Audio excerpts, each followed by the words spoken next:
ট্রেনে, বাসে, হাটে, বাজারে সকল স্থানে এই যে মানুষের ভিড় দেখি, তারা কি প্রত্যেকেই মানুষ নাকি অন্য কিছু? নমস্কার। আজ শুদ্ধ সত্য বসুর লেখা বোধহয় লোকটা ভূত। তখন আমি রেলে কাজ করি। দক্ষিণ পূর্ব রেলের নাম তখন ছিল বেঙ্গল নাগপুর রেলওয়ে, সংক্ষেপে যাকে বলা হতো BNR। আমাকে প্রায় লাইনে বেরোতে হতো। হিসাব তদারকির কাজে এ অফিস সে অফিস ছুটতে হতো। কখনো বা বড় বড় স্টেশনেও হাজির থাকতে হতো।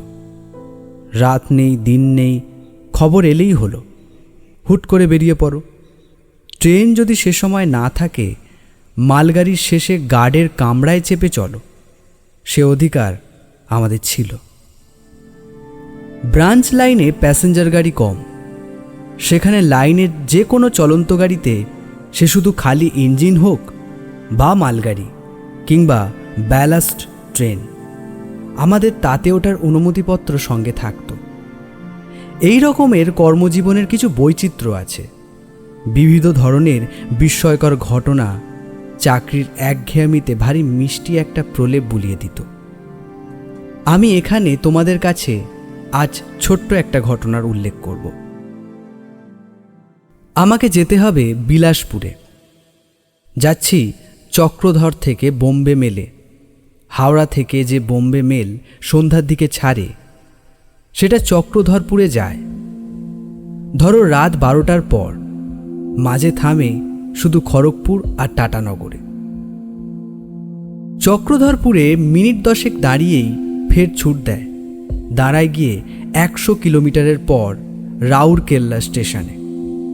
তারপর গোটা 3 স্টেশনে থেমে ভোরবেলা যায় বিলাসপুরে।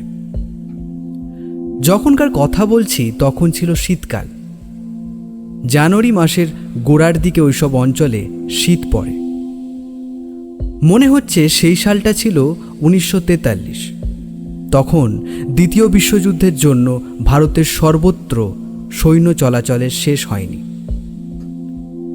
লাইনে লাইনে প্যাসেঞ্জার গাড়ি কমিয়ে শুধু মিলিটারি স্পেশাল চালানো হচ্ছে।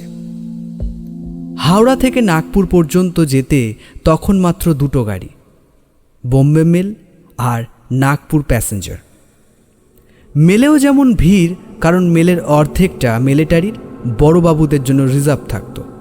আর প্যাসেঞ্জার ট্রেনেও তেমনই ঠাসাঠাসি, তিল ধারণের জায়গা থাকতো না। সে একটা সময় গেছে বটে। ওই রকম দুর্যোগের মধ্যেও অত ভিড় ঠেলেও পাড়ি জমাতে হতো। কথায় বলে না, চাকরি জিনিসটা খুব সুখের নয়। মর্মে মর্মে তা অনুভব করতাম। তবে আমাদের একটা সুবিধে ছিল, আমরা ট্রায়াল ভ্যানে করে যাতায়াত করতে পারতাম। অবশ্য এটা বেআইনি ব্যাপার, কিন্তু ভিড়ের বেলায় আইনের প্রতি অনুগত্য এতখানি ছিল না। কারখানা থেকে রেলের বগি তৈরি হলেই যে তাতে লোক চড়ে বসতে পারবে এমন কোনো কথা নেই। সেই বগিকে এক একটা করে বড় বড় মেল বা প্যাসেঞ্জার ট্রেনের পিছনে জুড়ে দেয়। এক নাগাড়ে তারা কেমন চলে তা দেখার জন্য। চাকা থেকে আগুন লাগে কিনা তাও দেখতে হয়। ওই কামরার দরজা থাকে তালাবন্ধ, জানলাগুলো ভেতর থেকে আটকানো। ইলেকট্রিক বা অন্য কোনো রকম সংযোগ থাকে না মূল গাড়িটার সঙ্গে। শুধু গার্ডের কামরার শেষে একটা বা 2টো বগি জুড়ে দেয় 400-500 কিলোমিটার চলার জন্য। এই রকম বগিকে ট্রায়াল ভ্যান বলে। 12 এই পরীক্ষায় পাশ করলে তবেই তা যাত্রীদের বহন করার উপযুক্ত বলে গণ্য হতো। আমরা রেলের কর্মীরা ভিড়ের ট্রেনে না উঠে ট্রায়াল বগিতে ওঠার চেষ্টা করতাম। আগে থেকে স্টেশন মাস্টারের কাছ থেকে খোঁজ নিয়ে জেনে নিতাম ওই ট্রেনে কোনো ট্রায়াল বগি জুড়ে দেওয়া হবে কিনা। যে রাতের কথা বলছি সেটা এক শীতের রাত, তার উপর যুদ্ধের সময়কার জরুরি অবস্থা। ফলে বোম্বে মেলে যে উঠতে পারবো চক্রধরপুর থেকে এমন নিশ্চয়তা নেই। গার্ডের গাড়িতেই হয়তো যেতে হবে। মোটা র্যাক মুড়ি দিয়ে ছোট একটা হোলডল নিয়ে স্টেশনে এসে শুনি বোম্বে মেল 2 ঘন্টা লেট, অর্থাৎ রাত্রি 2টোর আগে আর আসছে না। শীতে হাড়ের মজ্জা পর্যন্ত জমে যাচ্ছে। প্ল্যাটফর্মে বসে থাকা বা স্টেশন মাস্টারের ঘরে গিয়ে আড্ডা মারা চলে না। পাহাড়ে জায়গা চক্রধরপুর, ছোট্ট পাহাড়ে ঘেরা, তাই সাংঘাতিক ঠান্ডা। শীতের রাত যে কীরকম যন্ত্রণাদায়ক হতে পারে তার ধারণা আমার এই প্রথম। স্টেশনে এসে শুনলাম এই বোম্বে মেলের সঙ্গে একটা ট্রায়াল বগি জুড়ে দেওয়া হবে। নতুন বগি সবে লাইনে বেরিয়েছে। 2 দিন হলো খড়গপুরের রেল কারখানা থেকে ছাড়া পেয়ে চক্রধরপুর স্লাইডিংয়ে রয়েছে। ভাগ্য ভালো বলতে হবে। তাড়াতাড়ি একটা কুলিকে ডেকে নিয়ে সাইডিংয়ে গিয়ে ট্রায়াল বগিতে উঠলাম কষ্ট করে। স্টেশন মাস্টারের কাছ থেকে রেল কামরার দরজার চাবি আনিয়ে দরজা খোলা হলো। ছোট্ট একটা সিঁড়ির ব্যবস্থা করে বগিতে উঠে লম্বা একটা বেঞ্চে হোলডল খুলে বিছানা করে নিলাম। দরজা লক করে চাবিটা ফেরত দিলাম কুলির হাতে। শীতের মধ্যে চারিদিক বন্ধ সেই বগিতে মুড়ি দিয়ে শুয়ে পড়লাম।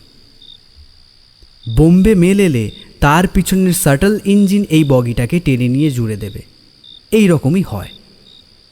বগিটা ছিল 3rd ক্লাসের সাধারণ কামরা, লম্বা ধরনের, দুপাশে বেঞ্চ আর মাঝখানেও আরেক সারি বেঞ্চ। গাড়িটায় এখনও তেল রঙের গন্ধ ঘোচেনি। আলো নেই, ঘুটঘুটে অন্ধকার। শীত আর অন্ধকার যেন একত্রে জমাট বেঁধেছে সেখানে। নিরালোক কয়লা খনিও এমন অন্ধকার নয়।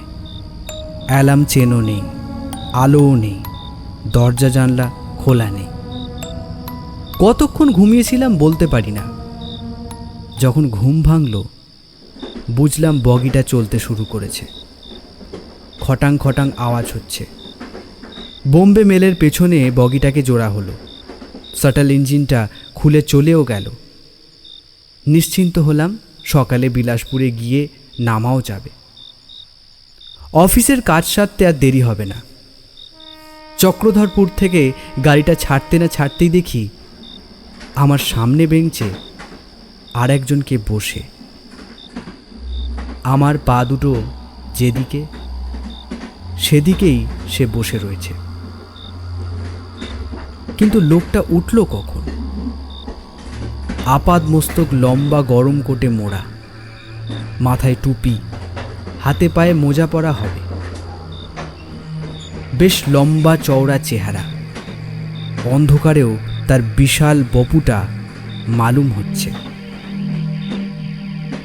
আমি ভদ্রতার খাতিরে ঘুরে শুলাম, অর্থাৎ যেদিকে আমার পা দুটো ছিল এবার সেদিকেই মাথা রাখলাম।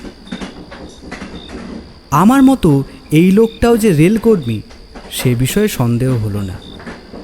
লাইনে কোনো কাজে যাচ্ছে, রেলকর্মী ছাড়া এখানে আর উঠবে কেন? যখন আমি ঘুমোচ্ছিলাম তখন উঠে থাকবে।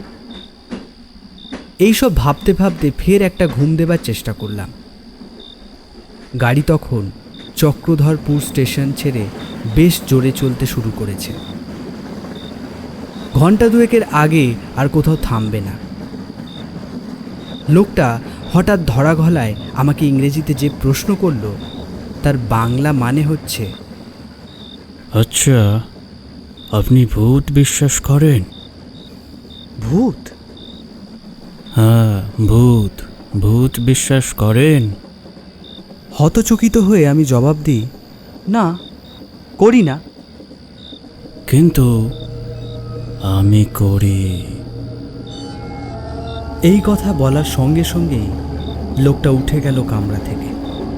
কিছুতেই তাকে আর খুঁজে পাওয়া গেল না। ট্রেন ছুটছে। 2 ঘন্টার আগে আর কোথাও দাঁড়াবে না। ট্রায়াল বগিতে হালও নেই, অ্যালার্ম চেন নেই।